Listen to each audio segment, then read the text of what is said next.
Thanks for joining us for CBN NewsWatch. I'm Wendy Griffith. Today, a difficult day in Israel as the Israel Defense Forces and security services recover the bodies of 6 hostages from Gaza. Secretary of State Antony Blinken says Israeli Prime Minister Benjamin Netanyahu supports a proposal that bridges the gaps between Israel and Hamas, but it appears Hamas will not accept the deal. And as the war has gone on, the fighting is testing the resilience of Israelis who've been known to withstand hardship. We'll bring you a look at how they're holding up. The Democrats opening their national convention saying goodbye to President Biden and hoping to help Vice President Harris get a bounce in the polls. And ripe for a revolution, the Crown Prince of Iran tells CBN News that people want to get rid of the Iranian government. These stories and much more today on NewsWatch. This is CBN NewsWatch. And we begin in the Middle East, where the Israeli Defense Forces have recovered the bodies of 6 hostages. And U.S. Secretary of State Antony Blinken leaves Israel and heads to Egypt, as hopes for a possible ceasefire deal seem to be fading. Here's CBN Middle East correspondent Julie Stahl, who brings us the story from Jerusalem. In a joint operation overnight, Israel Defense Forces and security services rescued the bodies of 6 male hostages from tunnels near Khan Yunis. The families received the tragic news after the bodies were identified. Yoram Metzger, Abraham Munder, Chaim Perry, and Alex Danzig were taken captive by Hamas terrorists at Kibbutz Nir Oz, one of the hardest-hit communities. Metzger's wife was also taken and returned in November. Munder's wife, daughter, and grandson were also kidnapped and released earlier. Yagev Bushtab was abducted from his home in Kibbutz Nirim, along with his wife, who was also released in November. He was last seen in a propaganda video released on March 23rd. Nadav Papawel, also from Kibbutz Nirim, was kidnapped along with his mother, who was released after 49 days in captivity. Kibbutz Nirim member Adele Raymer told CBN News that the news brings closure. It's sobering news, always sobering to hear something like this, but at least they'll be able to be brought back and have a proper burial in Israel, and their families and loved ones and community will have some sort of closure. Raymer says it's important to bring the hostages back to their families as soon as possible, but the situation is complicated. There is no easy answer. There is no one good answer. If there were, it would have been done. So on the one hand, we have to look after our country's security. On the other hand, we have to have the responsibility to bring these people home.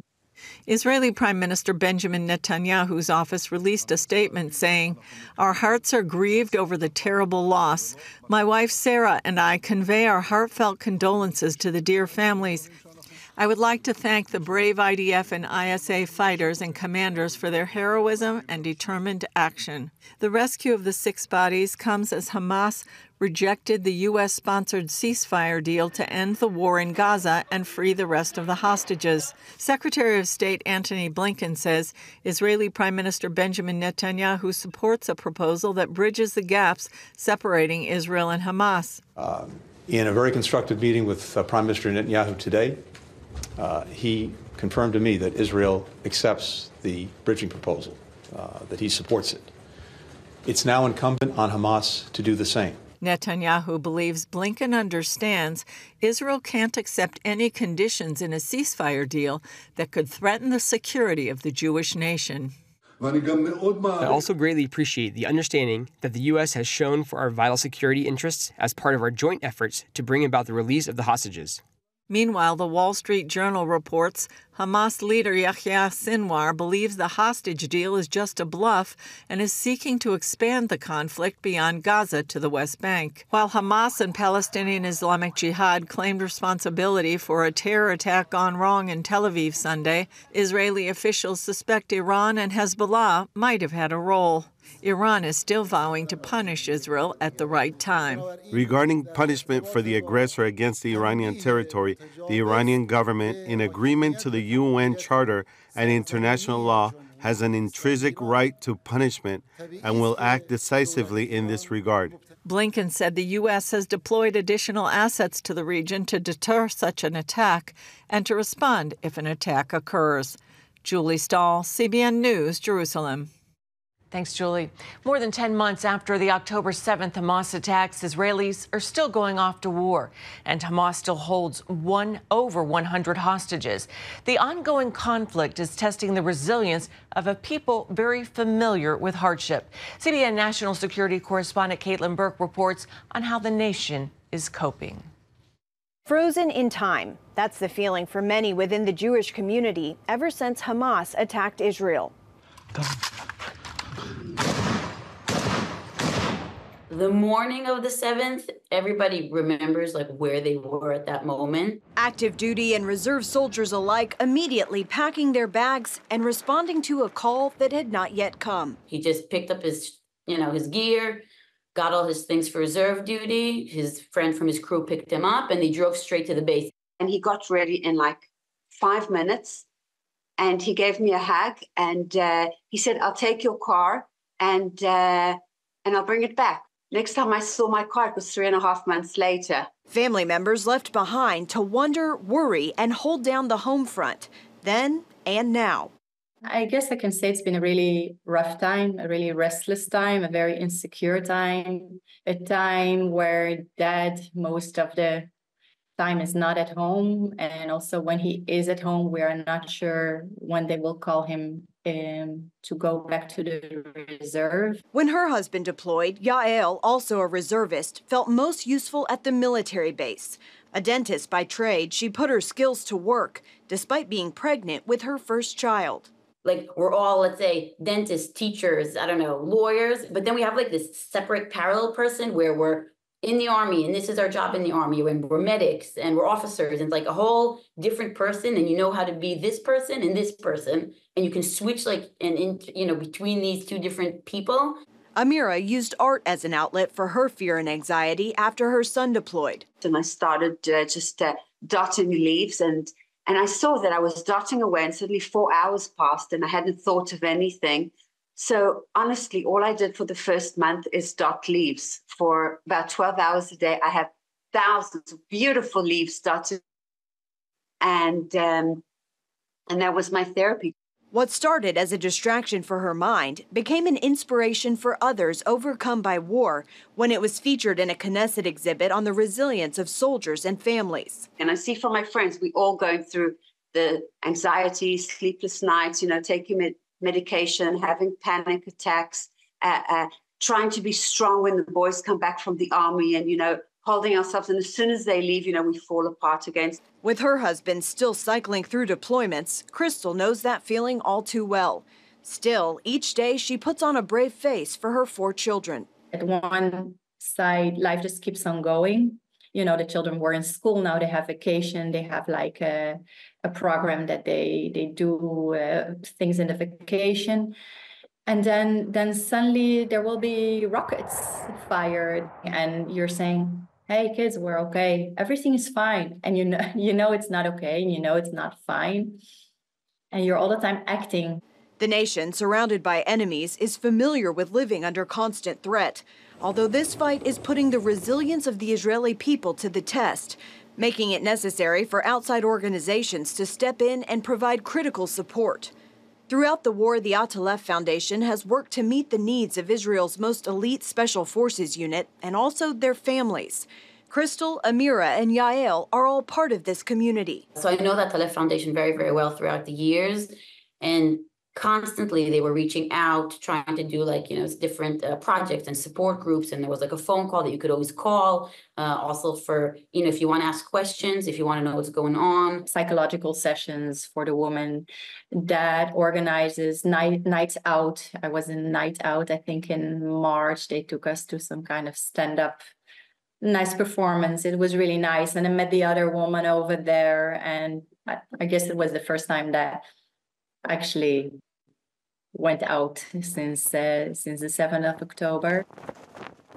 The foundation's sister organization, American Friends of Israeli Navy SEALs, has raised millions for soldiers and their families since this current war began. including support for 500 spouses who are managing their homes, families, and careers alone, and a reintegration program for when their loved ones finally return. Caitlin Burke, CBN News, Washington. Coming up, the Democrats open up their convention hoping to help Kamala Harris get a bounce in the polls against former President Trump, while also saying goodbye to President Biden. We'll bring you a look when we come back.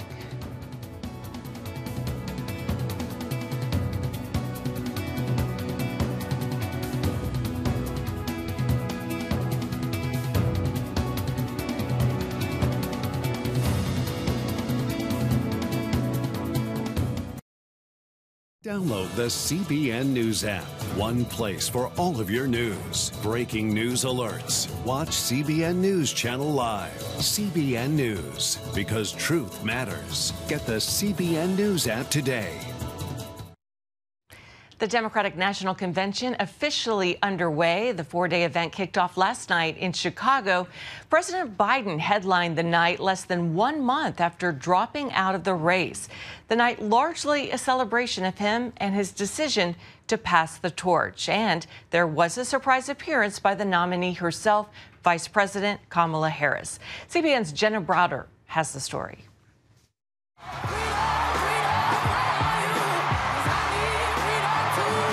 The Democratic National Convention is off and running.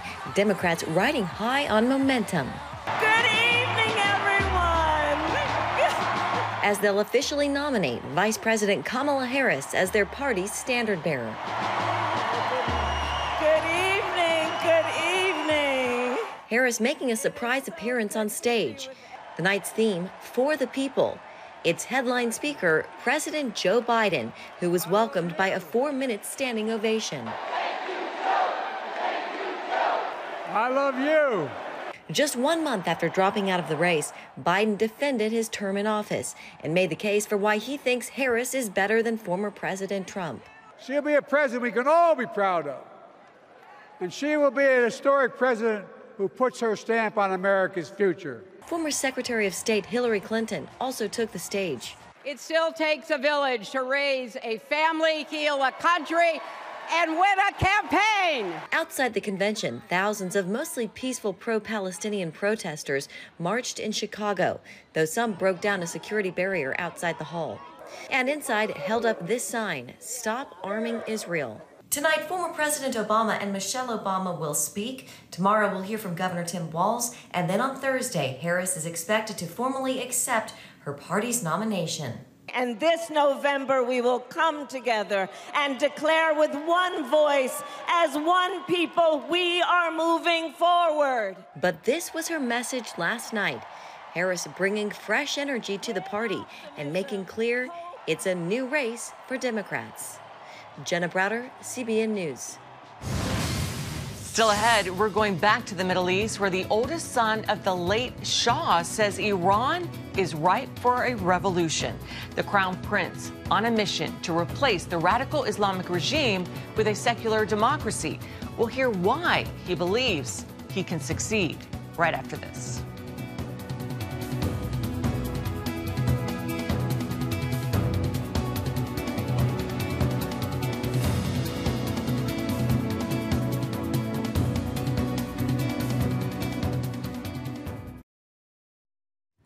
Iran is at the heart of the conflict in the Middle East. And while its leaders support proxy wars against Israel and the West, its people are hungry for change. That's the belief of the oldest son of the late Shah of Iran. The 63-year-old Crown Prince told CBN's George Thomas that the current regime is weaker than ever and the country is ripe for a revolution.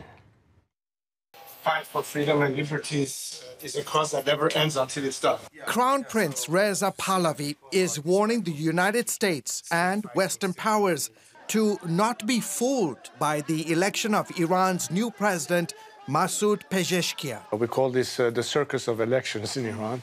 At 63, Pahlavi is the regime's most vocal and prominent critic. He calls Pezeshkian a lackey, handpicked by a radical Muslim system bent on keeping Iranians in a constant state of repression and fear. In all these years, it really didn't matter who was presented because all the shots are finally called by Khamenei, the supreme leader. During a wide-ranging interview, the eldest son of Mohammad Reza Pahlavi, the last Shah of Iran, told CBN News that Iranians are clamoring for political change like never before. The regime's own figures demonstrate that at least 73% of the population want another form of government. And I imagine the number is much higher than that, because if it was an actual open polling, you would probably even have in the 90 percentile range. In 1979, as heir to the throne, Pahlavi was in the U.S. training to be a fighter pilot when Muslim radical leaders forced his father to relinquish the monarchy, sending the entire family into exile. Pahlavi says the aftermath led to an Islamic-run regime that would devastate his ancestral homeland, where today 60% of the people live below the poverty line. 45 years of clerical rule in the name of religion and the immediate element of persecution and the fact that our country has fallen behind in terms of being on the route towards progress, because Iran by now should have been the South Korea of the Middle East. Instead, it's the North Korea of the region. Under the mullah's reign, Iran has become a leading state sponsor of terrorism and the root cause of instability in the Middle East and beyond. It finances Hezbollah, Hamas, Islamic Jihad, the Houthis, all in its proxy wars. And of course, it's all networks of activists that they have that are doing the bidding of the regime in the outside world, even in Western capitals. 45 years after the radical Muslim clerics took over the country, His Royal Highness says that the mullahs of Tehran are weaker than ever before and have lost their legitimacy in the eyes of a majority of Iranians. When you lose your legitimacy, whether it's religious legitimacy or political legitimacy, then you're simply holding on by sheer repression. When you have a regime that is completely delegitimized, when you have people who no longer believe in this system, even if they did at some point, and they want out, that makes these systems vulnerable. Case in point, the 2022 nationwide protests that followed the murder of Mahsa Amini, detained by religious police for allegedly not properly wearing her mandatory hijab. Iranian security forces killed more than 500 protesters and imprisoned some 20,000 people. Pahlavi says this clearly shows Iranians are ready to sacrifice for revolution.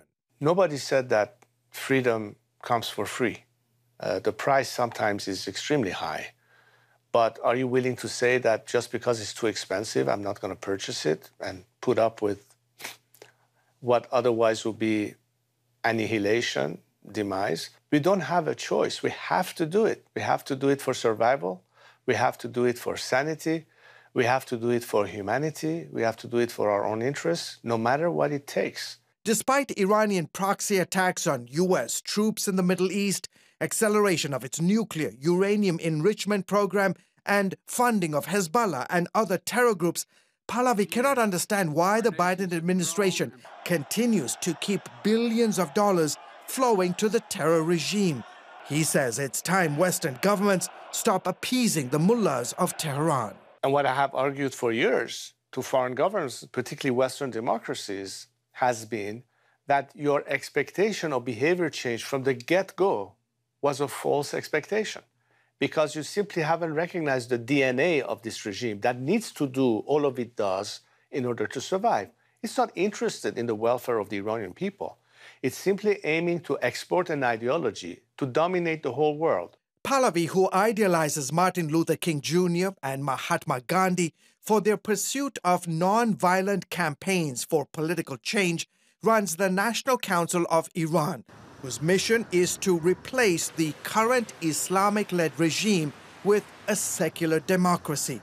He wants the world to focus on supporting Iranian people rather than keep coddling the regime's thugs. Even those who believe that maybe we could try and bring reform from within slowly but surely have given up on this idea. Look, we cannot have a religious dictatorship in the 21st century. We have to go towards a secular democracy.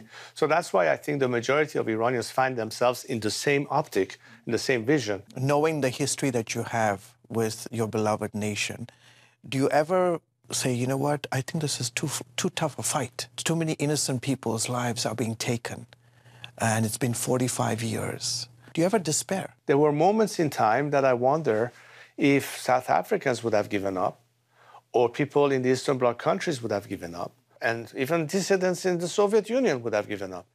I haven't heard once a dissident anywhere in the planet say, you know what, I give up. You can't give up.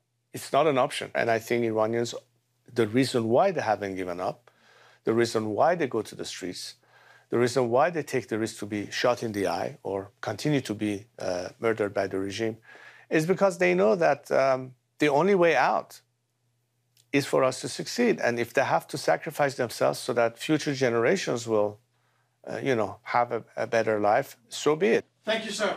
George Thomas, CBN News, Washington. Thanks, George. Coming up, the first supermoon of the year arriving last night, and we'll show you how it looked around the world when we come back. Stay with us.